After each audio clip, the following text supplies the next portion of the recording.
Hey, how you doing? Welcome back. Got some block drops. Talk about white vigilantism, Kyle Rittenhouse, the killers of Ahmaud Arbery, and some other stuff.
Hey, welcome back. Welcome back, y'all. Welcome back to the Leon Block. I'm John Tell. As usual, we got the usual block drops hitting you with them. It's been actually a couple of days since I did like the usual like full-fledged block drop. 'Cause the other day it was commentary with a friend to the show, semi-guest Remy. But tonight it's more so all about that and some commentary on some other things that I want to talk about too.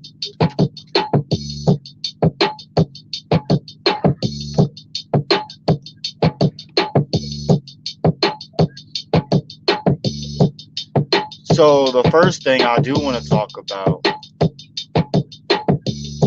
is the trials that's on the world stage right now for the world to see. What I'm hearing is there's this article from Democracy Now! That Ben Crump is talking about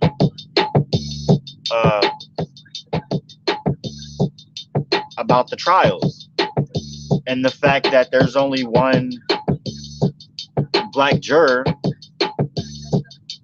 and 11 white jurors selected for the murder trial of the three men who killed Ahmaud Arbery. What are their names? Gregory McMichael, his son Travis McMichael, and then their neighbor William Roddy Bryan claimed they were attempting a citizen's arrest when they chased and killed Arbery. And you go on if you go on our Instagram, Lee Merritt posted some information that was pretty disturbing as to how they killed him. That was no mistake, and that was blatant hate. That wasn't just you're a burglar, I'm detaining you, get out of my neighborhood. It was, I fucking hate you, I'm going to make sure you're dead. That's beyond the citizen's motherfucking arrest. Fuck out of here. Prosecutors asked Judge Timothy Walmsley to reinstate 8 black potential jurors, arguing defense lawyers struck them because of their race. The judge declined to change the jury's racial makeup before the start of the trial. Attorney Ben Crump said that this is intentional discrimination. I don't know how you conclude anything, how you can conclude anything else.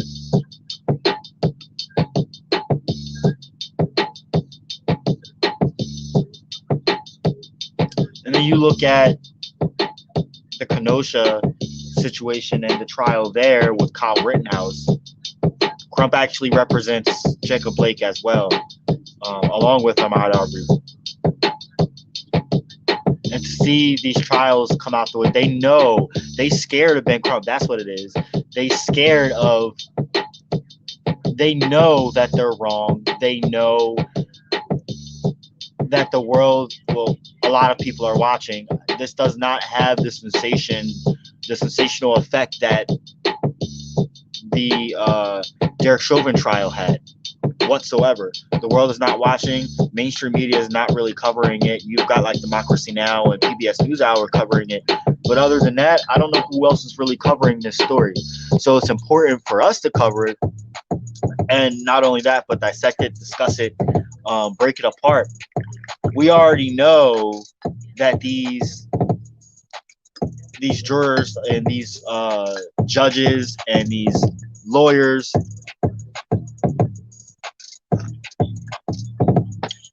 already had a scheme up their sleeve.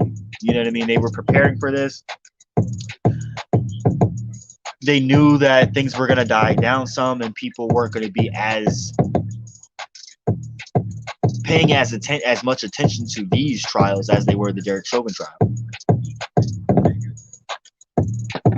They think they have that advantage.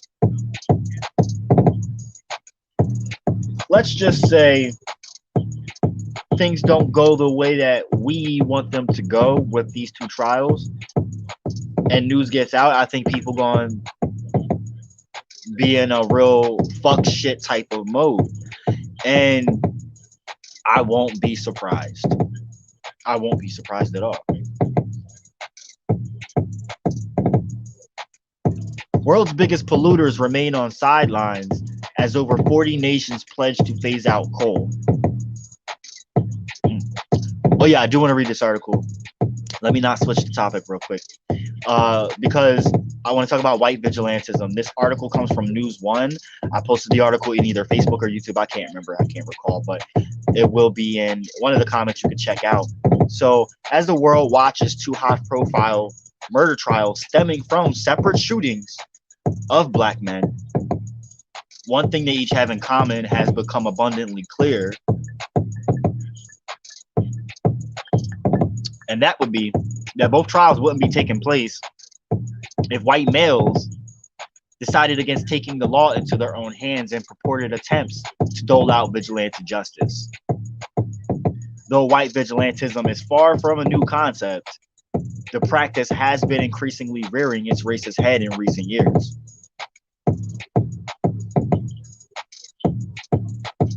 Culminating with the murder trials of Kyle Rittenhouse for killing 2 protesters and injuring another, and Gregory McMichael, Travis McMichael, and William Roddy Bryant for shooting Ahmaud Arbery.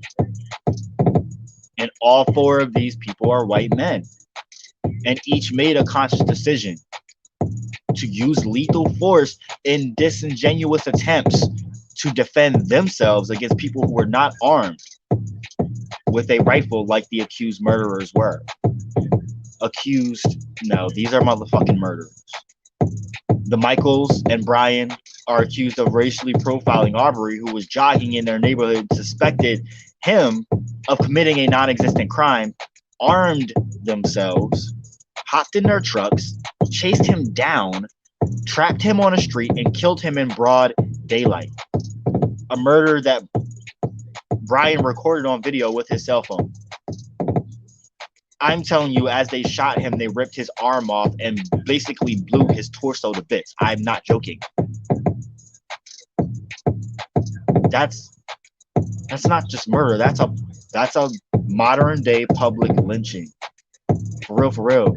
And Rittenhouse says he was simply defending himself from the two people who he killed and the one person he injured. But prosecutors have highlighted how the then 17-year-old has his mother drive him across state lines with an assault rifle that did not belong to him to purportedly patrol the streets and protect local businesses from looting and rioting during a protest against police for shooting a black man in the back.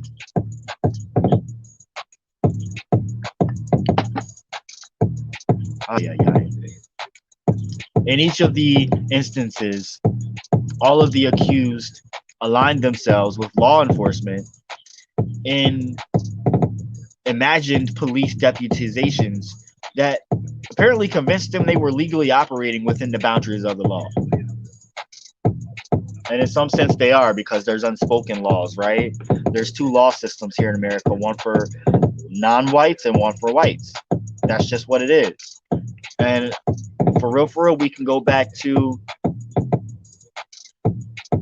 their actions being consistent with people like George Zimmerman, the armed neighborhood watch volunteer who was acquitted of killing unarmed teenager Trayvon Martin back in 2014. And in that case, Zimmerman was even told by the police to stop following Martin, who he racially profiled as a suspect of a crime that was never committed. Still, he shot Martin and got away with it under a stand your ground law that allows civilians to defend themselves with lethal force if they feel their lives are being threatened. And as we speak, like, that law is, they're trying to take a law a step further to make it easier for you to just, if you feel threatened, you can just pop off. And this is not just in Florida, this is in other states as well. In 2019, Hannah Payne was so outraged at what she perceived to be a hit and run on her car by a black motorist that she chased after the driver, caught up with him, blocked his car with hers, and shot him to death within seconds. Come to find out that 62-year-old Kenneth Herring, who was driving the other car, was likely suffering from a medical emergency when he allegedly clipped her car in Georgia.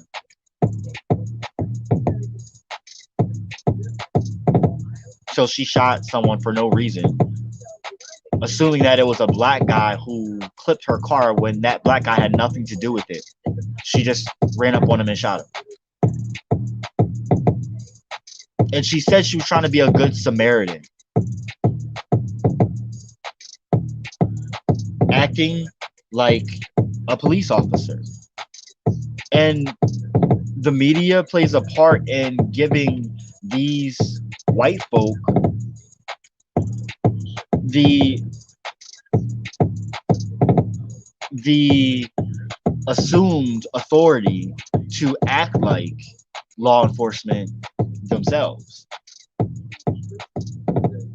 And then you can go into the Karens, often mocked as harmless fodder and for fun social media memes.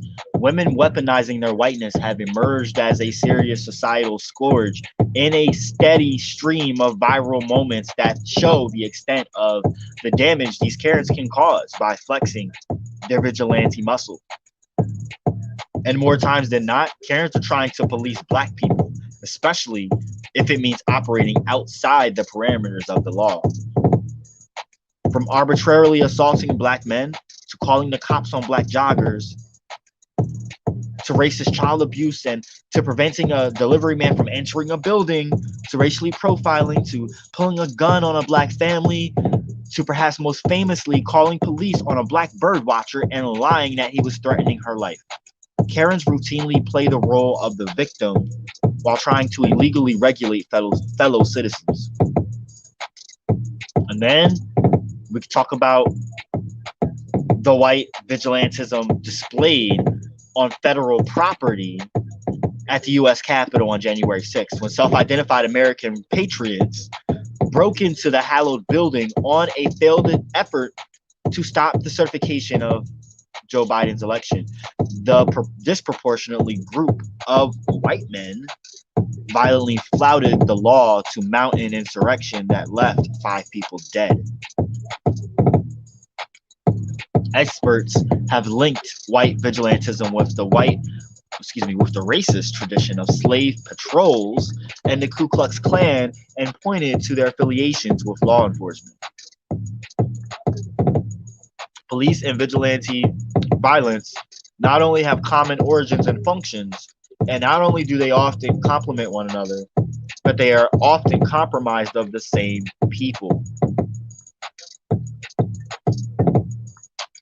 An author of the book Killing African Americans, Police and Vigilante Violence as a Racial Control Mechanism told The New Yorker in an interview last year, racist neighborhood culture and racist police culture fuel one another in an intense cycle of hatred directed towards those deemed to be racial outsiders. This is America.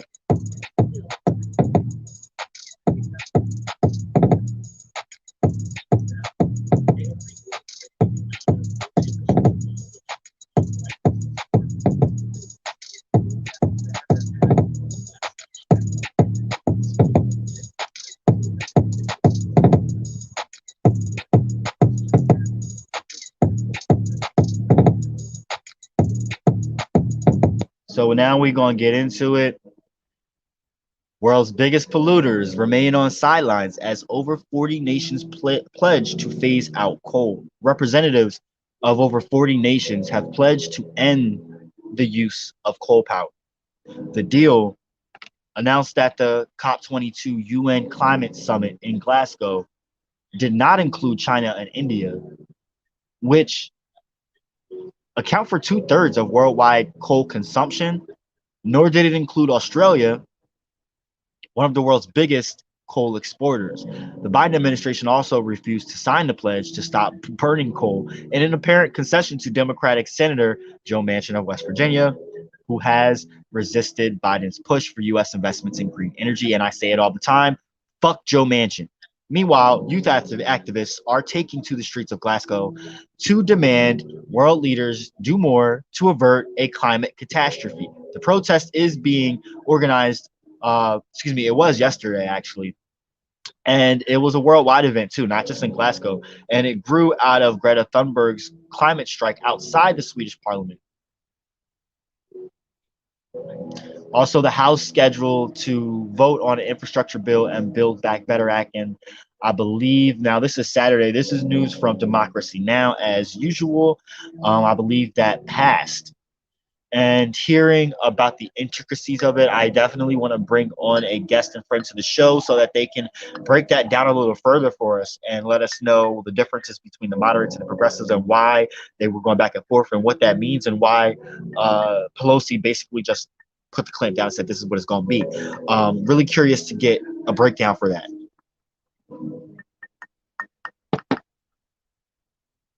Climate activists confront Senator Joe Manchin over climate emergency. Ooh, that sounds like an interesting one right there. For real, youth climate activists confronted Senator Joe Manchin Thursday, demanding he back the Build Back Better Act and its provisions to combat the climate crisis.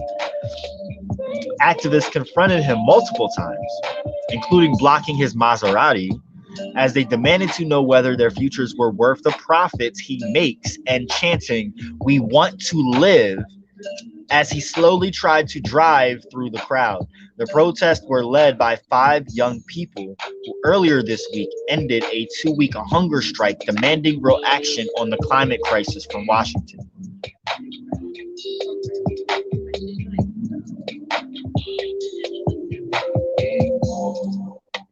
Two indigenous leaders were shot dead in Chile during clashes on Wednesday, and the southern coastal region has been under a state of emergency since last month, when the government deploying soldiers to the region as it attempts to suppress the local community there in their fight to recover their ancestral lands. You can check out more on that specific story on Democracy Now!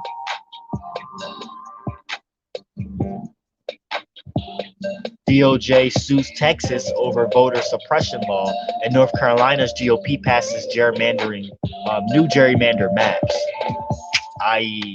No bueno. Rittenhouse trial judge removes juror who joked about shooting of Jacob Blake. And clemency recommended for Oklahoma man facing execution, and judge denies the new trial. Oklahoma's Pardon and Parole Board has recommended clemency for Julius Jones, a black man sentenced to die for a 1999 murder he says he did not commit. Calls are mounting for Oklahoma Senator Kevin Stitt to halt Jones's execution scheduled for the 18th. Meanwhile, a Texas judge has denied a request to grant a new murder trial to Rodney Reed, a black prisoner sentenced to death by an all-white jury in '98 for a crime he's always denied committing. Lawyers say there's compelling evidence that another man may be responsible for the '96 murder of Stacy Stites, a 19-year-old white woman. Coverage of both the death penalty cases of Julius Jones and Rodney Reed you can find on democracynow.org. Weeks-long indigenous blockade protects land from Coastal GasLink pipeline. That's in British Columbia, and GasLink is drilling on indigenous land to build a pipeline. The occupation started in September to halt the company's efforts to build that pipeline, a 400-mile-long pipeline that would transport natural gas from Dawson's Creek in northeastern British Columbia to the province's north coastal region of Kitimat. Crazy fucking shit. Striking Alabama coal miners return in New York City. Definitely want to check these articles out when you have a chance. You can check them out on Democracy Now!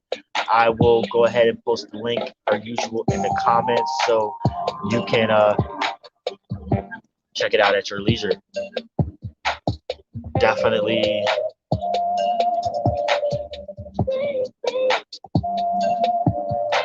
Definitely always good stuff on Democracy Now! Definitely stories worth digging more into. And the headlines that I read are really just bits. There are full-fledged videos that really dig into things that are actually going on and give you a clearer picture than the little bits that I give you. I'm just here to spark the fire, to be honest. So locally, a couple weeks ago, here in Lancaster, there was a shooting. They labeled it a mall shooting, but it was more or less a tiff between different parties. Some guns sprang out. No different than like some gun violence you would see on the street. However, because it was at a mall, I think that mofos wanted to really milk that, maybe scare some people, get people thinking that I don't know what they were trying to do, but it definitely scared a lot of people from going to the mall. That's for sure. Whatever. I don't go to malls, so not my thing. I don't care. But I'm hearing that they're just slamming a book and everything at this guy, who is a young person of color. And I'm just wondering, had it been a white person, how different things would be for that young individual. You know, had it not been a young person of color, would, you know, white vigilantes have taken their own arms up and shot at this guy? You know, I'm not saying that what he did was right or wrong, and that's irrelevant, honestly. It's just the matter of perception here and how things are handled when it comes to different lives and lifestyles. And especially because, like, there was a neighborhood shooting like a block up and a block over from me the other night, and it was last night actually, and I didn't hear any shots go off, but apparently it was like 7 shots fired, somebody died, and like besides it being in Facebook groups, I didn't hear anything about it on the media.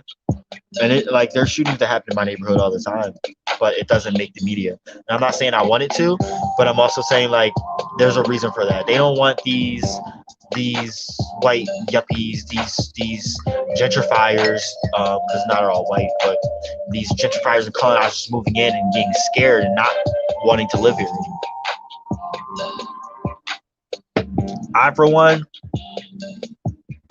don't want them moving here, but they are. And there is a couple other local things like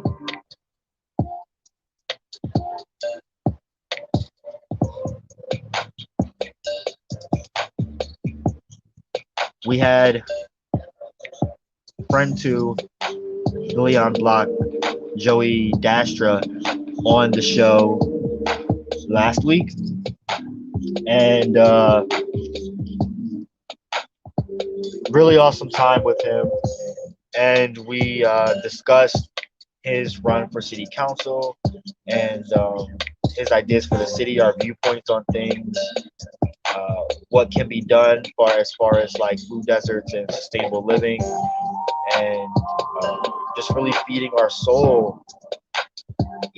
The election day was the other day, as we know, and even though he did not get a position, he did get over 900 votes for the Gold Goose Party, which says that there are people that really resonate with the message of a third party and really do want alternatives to Democrat and Republicans. And I will say that they're both fucking horrible. And like I want nothing to do with either one of those parties, but shout out and kudos to Joey Dastra for doing his thing, running in the election for city council. Tony Dastra for doing his thing as well. Like the both of y'all, I'm so proud. It really, I think, is a precursor to good things that will come for our community, for people that not only are just like progressive labeled, but just people that really want a better world and a better life for people of all colors, shapes, sizes, and creeds, that really push to have actual, real, tangible equity and equality for everyone and access to everything that we all deserve, not just for the rich gentrifiers that are moving here, but for the people that make this city what it actually is, that is bringing those gentrifiers here. And a lot of these people moving here are donating to entities and things that they don't understand, don't know where the money's really going, but they think that they're doing a great thing for the community. But in some instances, they make it worse. On a lot of instances, they make it worse in a multitude of different ways, and I'll get to that in another podcast, really. But there's this event coming up called The Extra Give, and people don't really know or are aware of where some of this money goes from some of the entities that are getting a lot of money donated to them from average citizens and organizations and people alike that really are well-meaning and want to do something or think they're doing something good, but for one, they're helping to harm and hurt the local LGBTQIA plus community, the local black and brown communities, not really understanding or aware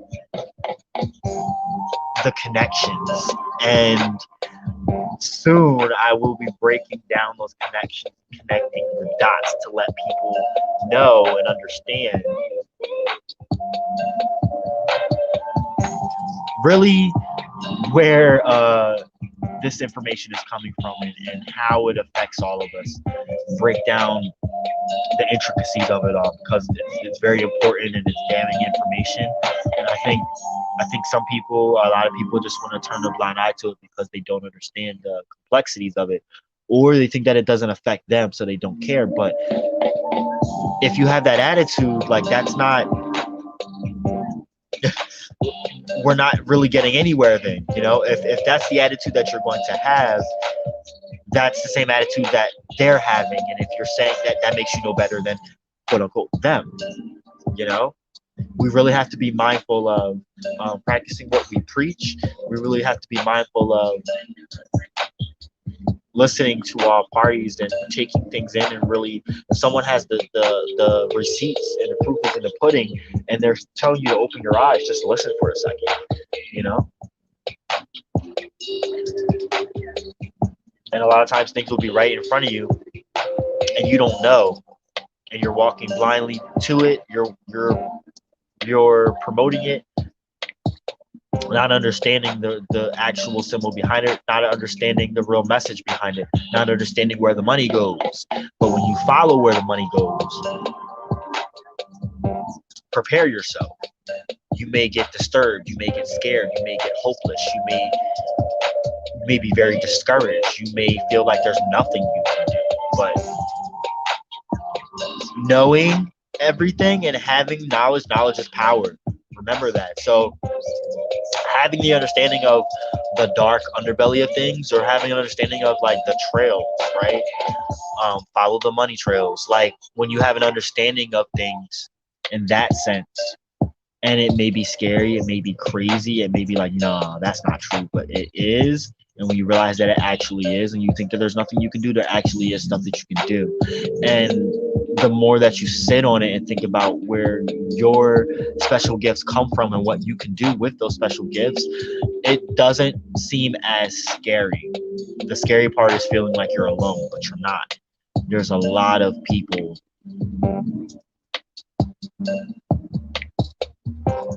There's a lot of people that are out there feeling alone too. I'm sorry, something just distracted me on TV, and if you really want to know, it was a little bit of information, a tidbit saying that in the St. Paul and Minneapolis metro area in Minnesota, there are over 35,000 indigenous people spread out over the 11 county metro area. And I'm inclined to think that there's more than 35,000 people, because when I went to St. Paul, when I went to Minneapolis, I saw a lot of indigenous people, like everywhere. Like it's like, nah, it can't be just 35,000 people. That doesn't. I'm not buying that one, for real, for real. And so we talked about the infrastructure bill, COP22, climate change, Ahmaud Arbery, Kyle Rittenhouse. There's a bunch of other headlines from Democracy Now! That you definitely should follow, read up on, look into, like the Alabama coal miners returning back to New York City and saying that they're poised to strike again. Y'all, I can't give y'all everything. I can't, like, it. I would be sitting here for days talking about stuff. So, like, there are other articles that I did include in the comment section as well that I didn't even discuss at all or even touch on. But they are, in fact, there for you to check too. You know, I like to be good for y'all, give y'all treats.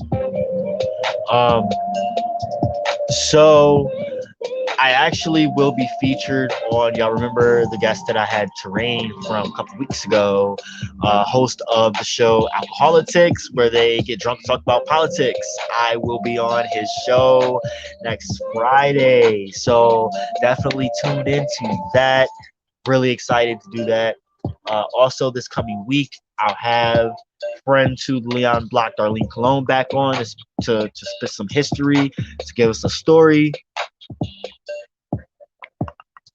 Tomorrow on Facebook Live, there will be an event with our friend and guest to Leon Block, our son Paul Best, who you can follow on Instagram. our son Paul. He great storyteller. If you remember from the episode of me going around Philly, and he gave us a short brief story on the bus ride, like that was really dope. He gives some great stories. If you want to check him out, I will post a link to that in the comments to this episode too. So you can actually let me do that now while I'm on here with y'all.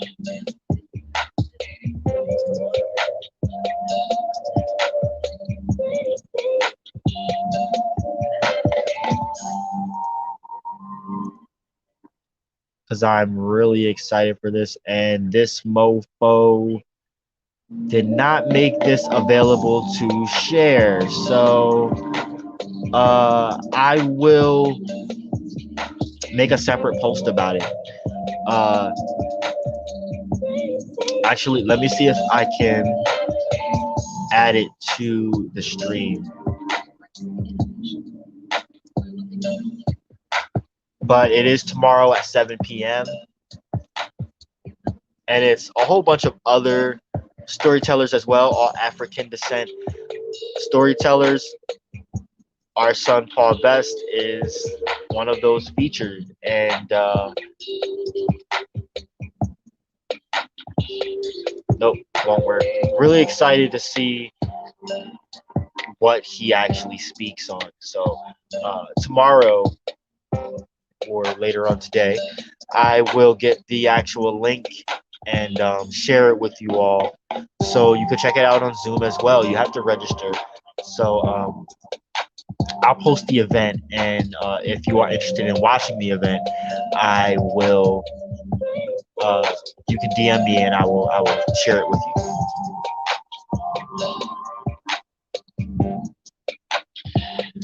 So I'm gonna get ready to wrap this on up.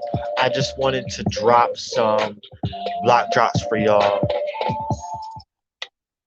Please do y'all best. Be safe. Understand. It's all love, y'all. Thank you for tuning in to the Leon Block. And remember to meditate your own path. Celebrate your being. Liberate your spirit. And educate yourself. I'm John Tell. Make sure you arm yourself with knowledge and have a blessed journey.